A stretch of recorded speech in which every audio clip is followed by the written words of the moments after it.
Tampaknya ada sesuatu di bawah tanah. Pria ini membersihkan lapisan atas tanah. Tiba-tiba ia menemukan sebuah kotak besar. Penasaran, dia membuka tutupnya untuk melihat. Tepat setelah itu, dia pikir dia pusing. Dia membukanya lagi. Di dalam sebenarnya ada tubuh dengan banyak uang kertas. Untuk memeriksa apakah uang itu adalah uang sungguhan, dia mengambil setumpuk uang. Kemudian kembali ke ruang pemeriksaan keaslian. Tanpa diduga, ini semua adalah uang sungguhan. Dia membeku di tempat. Rumah yang baru dibeli ini juga diberi uang. Lalu, dia pergi ke halaman belakang lagi. Gali semua uang itu. Dia menumpuk uang di tumpukan. Untuk memasuki rumah, dia menghitung sedikit. Tempat ini harus setidaknya 15 kilogram. Setelah dia tiba, dia memasukkan sisa uangnya ke dalam rumah. Simpan hanya beberapa tagihan secara pribadi. Tetapi di malam hari, dia dibangunkan oleh suara-suara aneh di lantai bawah. Dia khawatir uang itu akan dicuri. Dia segera mencari di sekitar lantai, memegang tongkat baseball. Untung saja tidak ada orang lain di rumah itu. Untuk ketenangan pikiran, pergi tidur. Dia pergi ke gudang untuk mengkonfirmasi lagi. 15 kilogram uang kertas masih ada. Sekarang dia sudah kembali ke kamarnya. Tapi baru tutup. Pria tua yang terbaring di bawah tanah itu muncul di luar jendela. Dia langsung merasa panik. Dia mengambil tongkat baseball dan pergi keluar. Dia pikir seseorang sedang mencoba mengolok-oloknya. Namun, ketika dia menggali peti mati di tanah lagi, pria itu masih terbaring di dalam. Dia bingung. Dia mulai memeriksa detak jantung dan pernapasannya.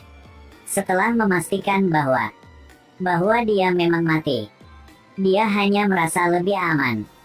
Keesokan harinya ketika dia bangun, dia melihat tubuhnya tertutup lumpur. Dan dia tidak ingat bagaimana dia sampai di rumah tadi malam.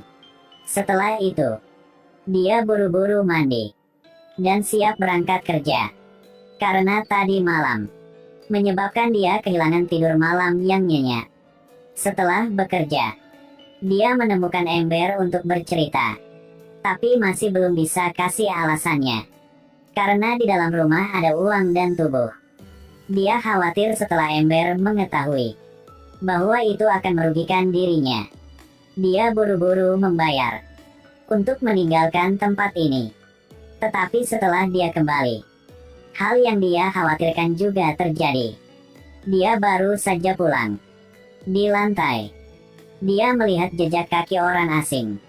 Dia membandingkan kakinya, yang panjangnya 50 cm. Jelas bukan jejak kakinya. Saat ini, dia tiba-tiba teringat uang kertas di gudang. Dia segera datang untuk memeriksa. Untung masih ada uangnya. Belum dicuri. Setelah keluar kamar, dia mulai membersihkan jejak kaki di lantai. Kemudian dia mengganti pakaiannya dan bersiap untuk mandi. Tetapi begitu dia berbalik, pakaian yang dia gantung mengejutkannya. Aku mencintaimu. Saat ini, suara datang dari luar jendela. Dia dengan sifat curiga mengambil pisau dan bergegas keluar. Tapi tidak ada apa-apa di luar. Dia berpikir lagi. Sejak mengambil uang dari orang tua itu, hal-hal aneh terus terjadi. Dia sangat pemalu. Dia segera berlari ke kamarnya, memutuskan untuk membawa uang itu kembali ke tempat lama. Lanjutkan, paku peti mati. Kemudian, dia pergi ke gudang untuk memeriksa. Tiba-tiba, dia menemukan bahwa masih ada pintu di belakang. Tetapi ketika dia memecahkan kunci dengan bor listrik, pintu masih tidak bisa dibuka. Dia pikir ini adalah pintu rahasia.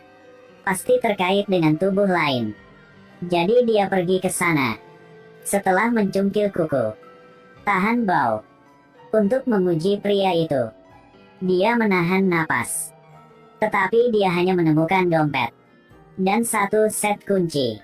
Setelah itu, dia baru kembali ke kamarnya untuk beristirahat. Tidak berharap, pria itu muncul lagi. Hai. Dia kaget bangun. Syukurlah itu hanya mimpi. Tetapi ketika dia duduk, sebuah tangan muncul dari bawah tempat tidur. Dia bangun. Sepertinya mimpi lain. Dan tidak ada seorang pun di bawah tempat tidur. Ini benar-benar membuatnya marah. Untuk mencari tahu siapa yang mencoba mengolok-oloknya, dia membuka peti mati itu lagi. Mengambil uang dari itu. Setelah itu, dia pergi ke toko untuk membeli perlengkapan lighting dan kamera. Pasang setiap lampu di setiap sudut rumah. Di malam hari, dia keluar dari kamarnya untuk memeriksa. Baru menyalakan lampu, rumah langsung menyala. Bertindak seperti serigala.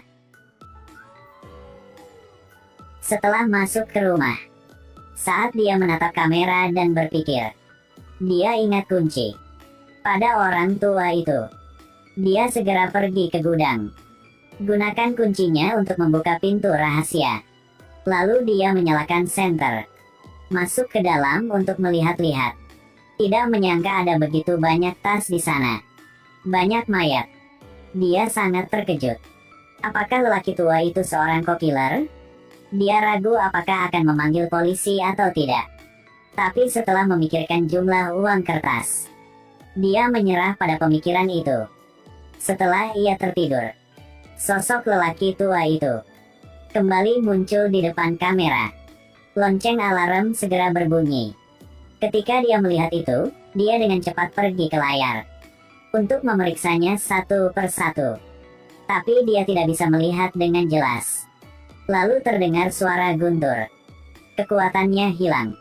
Setelah kekuasaan, lelaki tua di kamera menggedor pintu dengan kepalanya.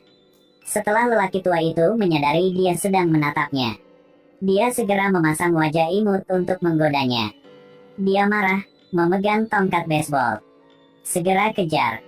Tapi ketika dia sampai di pintu, dia ditusuk di kaki oleh sesuatu. Dia pergi ke peti mati. Halo tubuh orang tua. Dia pikir dia masih hidup dan mencoba mengolok-oloknya. Seperti itu, dia mengutuk sepanjang malam. Ketika dia bangun, dia menemukan dirinya dan lelaki tua itu tidur bersama. Sudah waktunya baginya untuk pergi bekerja. Dia belum sempat mandi. Dia kembali ke kamarnya. Setelah berganti pakaian, dia bergegas ke mobil. Tapi begitu dia pergi, dia mendapat kejutan. Dia bersiap-siap untuk pergi bekerja. Ia hanya menoleh dan melihat mayat di taman hidup kembali. Tapi dia tidak takut, tapi hanya marah. Karena lelaki tua ini membuatnya 3 hari tanpa makan atau tidur. Orang tua itu melihatnya mengejarnya. Lelaki tua itu segera berbalik dan berlari menuju mobil dan terus berbaring. Setelah sampai di sana, dia melampiaskan amarahnya pada lelaki tua itu. Kenapa dia masih tidak bisa tidur? Di usia ini, dia masih tidur nyenyak. Tidak ada hubungannya. Kata-kata orang tuanya ini takut untuk bergerak. Setelah mengutuk, dia masih tidak marah. Dia menyalakan gergaji listrik terhadap orang tua itu. Tepat setelah itu, dia datang ke perusahaan dengan wajah berdarah. Direktur melihatnya seperti itu, langsung memecatnya. Dia tidak panik. Sebelum dia pergi, dia mengejek sutradara. Dia pikir dia memiliki 15 kg uang kertas. Memukulinya sampai mati tidak berhasil untuknya. Begitu saja, dia melepas pakaiannya dan segera kembali ke rumah. Tapi ketika sampai di rumah, dia melihat manajer real estate pergi ke halaman belakangnya. Dia tidak punya waktu untuk menjelaskan. Dia menatap mayat itu dan mengeluarkan teleponnya untuk memanggil polisi. Tidak ada jalan lain. Dia harus menggunakan palu untuk membunuh orang tua itu. Lalu sembunyikan tubuh lelaki tua itu dan orang tadi di ruang rahasia. Setiap malam, dia hanya berbaring. Tanpa diduga, tiba-tiba alarm berbunyi. Dia pergi ke depan layar untuk melihatnya. Tampaknya orang tua itu hampir pingsan. Dia bersembunyi di sudut bersiap untuk menyelinap menyerang. Tapi dia tidak tahu itu. Apa yang baru saja ia lihat adalah ilusi. Dan orang yang ada di kamera adalah sahabatnya Ember. Tapi dia tidak peduli lagi. Dia pikir Ember ingin mencuri uangnya. Setelah mendorongnya ke bawah, dia menikam Ember dengan bor listrik. Dan begitu saja, ruang rahasia itu memiliki tubuh lain. Pada titik ini dia dalam keadaan gila. Dia pergi ke halaman belakang untuk mengambil uang kertas dan membawanya ke dalam rumah. Di hari-hari berikutnya, setiap hari dia dalam keadaan ketakutan bahwa seseorang akan mencuri uangnya. Jika ia lapar, cium uangnya. Mainkan Go dengan uang agar tidak bosan. Jika ia lelah, ia akan tidur di atas tumpukan uang.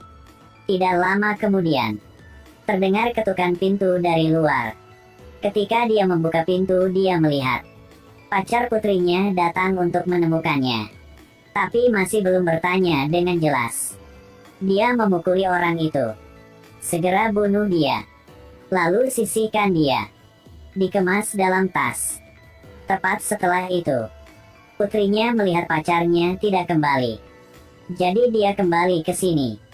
Untungnya setelah dia melihat putrinya, dia tidak menembak, tapi bawa dia ke ruang rahasia agar putrinya bisa melihat mereka.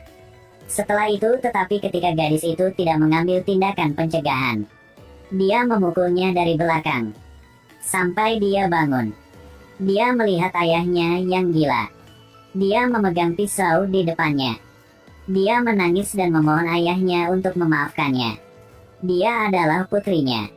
Namun yang mengejutkan, tangisan putrinya membangunkannya. Dia belum bereaksi. Dia berlari ke atas, berganti menjadi jas. Hal-hal jahat yang dia lakukan 3 kali 7 kali muncul di kepalanya. Untuk membebaskan dirinya, dia membawa uang itu ke halaman belakang. Lalu tuangkan bensin ke atasnya. Dia menyala. Dia ragu-ragu. Tapi pada akhirnya, dia memilih tetap di dalam kotak. Selamanya berbaring di samping uang itu. Dengan aliran air hujan, kotak itu tertutup oleh bumi. Diam-diam menunggu orang berikutnya.